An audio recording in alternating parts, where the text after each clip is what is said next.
সে অনেক দিন আগের কথা।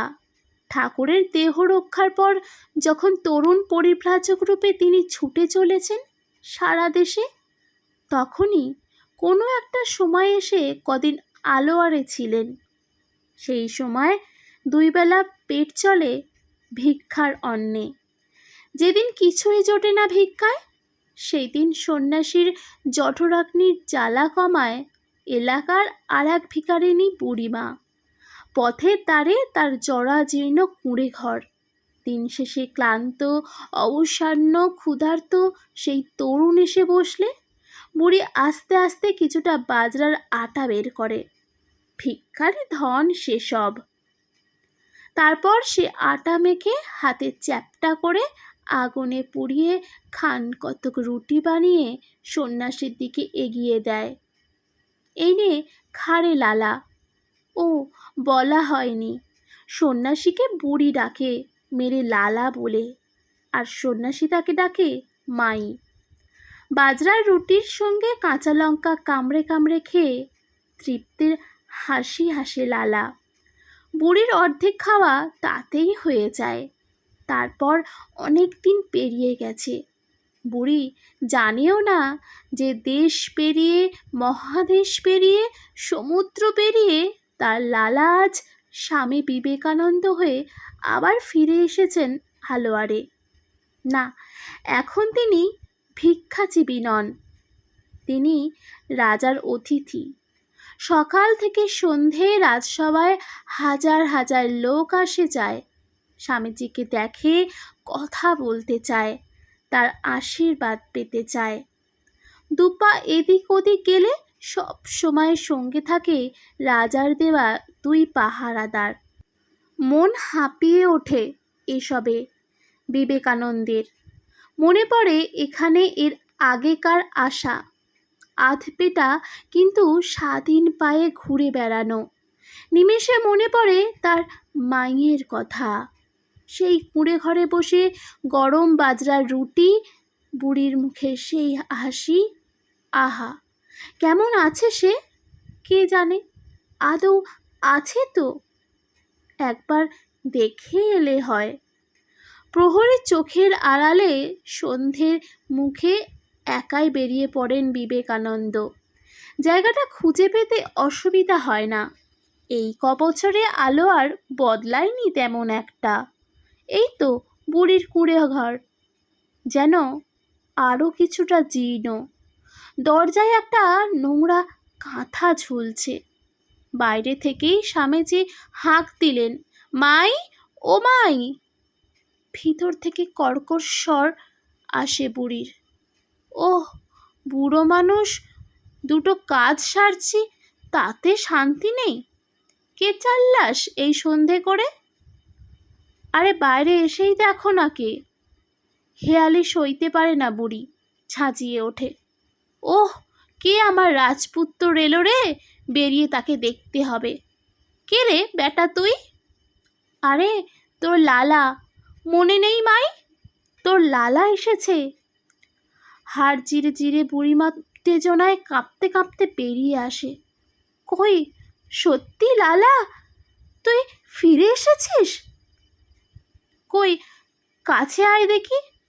দেখতে পাই না তো চোখে ভালো। কাঁপা হাতে স্বামীজির গাল ছুঁয়ে অনেক কষ্টে নিজের চিবুক উঁচু করে তাকায় বুড়ি। সত্যি তো আমার লালা। কোথায় গিয়েছিলি? কোথায় চলে গেছিলি বাপ মাইকে ছেড়ে? সেসব অনেক গল্প রে মাই, হবেক্ষণ। দুটো খেতে দে তো আগে, বড্ড খিদে পেয়েছে। ওই দেখো, তখনও লালার পেটে আগুন জ্বলতো আর এখনো। বলি, এ কবছর কিছু খাসনি নাকি?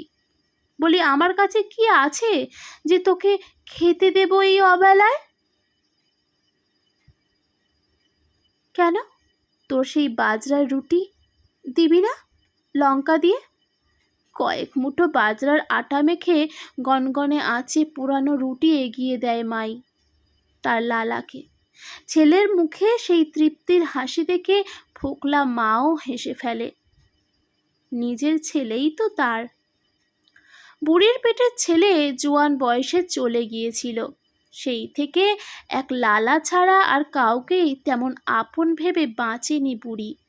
লালাও পালিয়েছিল বছর কয়েক আগে, আবার ফিরে এসেছে যে, আর সহজে যেতে দেব না এই ভেবে চোখ মুছে বুড়িমা। আহা, কি স্বাদ রে মাই! কোথায় লাগে এসবের পাশে রাজবাড়ির মন্ডা মিঠাই? আরে ও লালা, শুনেছিস? কি যেন মনে করে সোজা হয়ে বসে বুড়ি।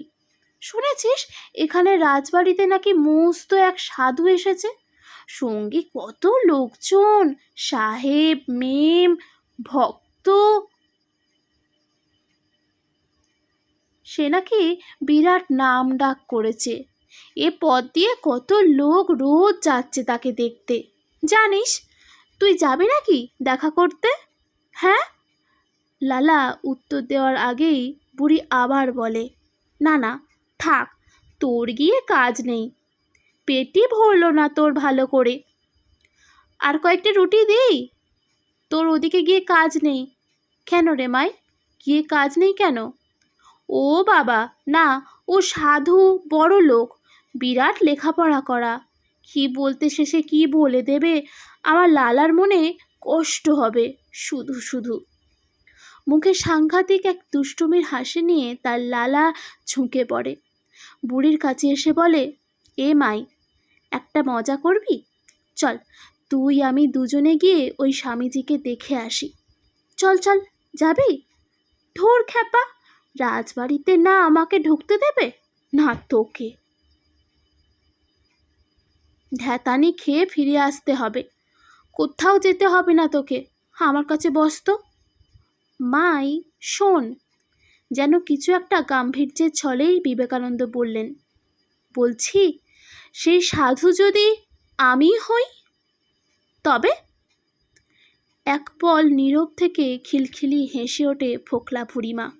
কথা শোনো আমার পাগলা বেটার, তুই তুই হবি সেই সাধু? বড় হয়েও মজা করার স্বভাব গেল না তোর, বল? ওরে তুই তো আমার লালা, আমিও গরিব, তুইও গরিব, ওসব বড় বড় সাধুর বেশি বেশি কথায় কাজ নেই আমাদের। আশপাশটা বড় একটা বদলায়নি মাঝের কিছু বছরে। সন্ধ্যাবেলায় চাঁদ উঠেছে, সেই চাঁদের আলোয় ভেসে আসছে আলোয়ার, তার জনবসতি পথঘাট, আর সেই পথের ধারে কুঁড়ে ঘরে বসে এক মাই আর তার লালা। আগুন পোড়া বাজার রুটি খেতে খেতে, হাসিতে খুনসুটিতে আহ্লাদে আদরে উড়িয়ে দিচ্ছে জীবনের একটা সন্ধে। সেই রাজ অতিথি সন্ন্যাসীর থেকে বহু বহু দূরে।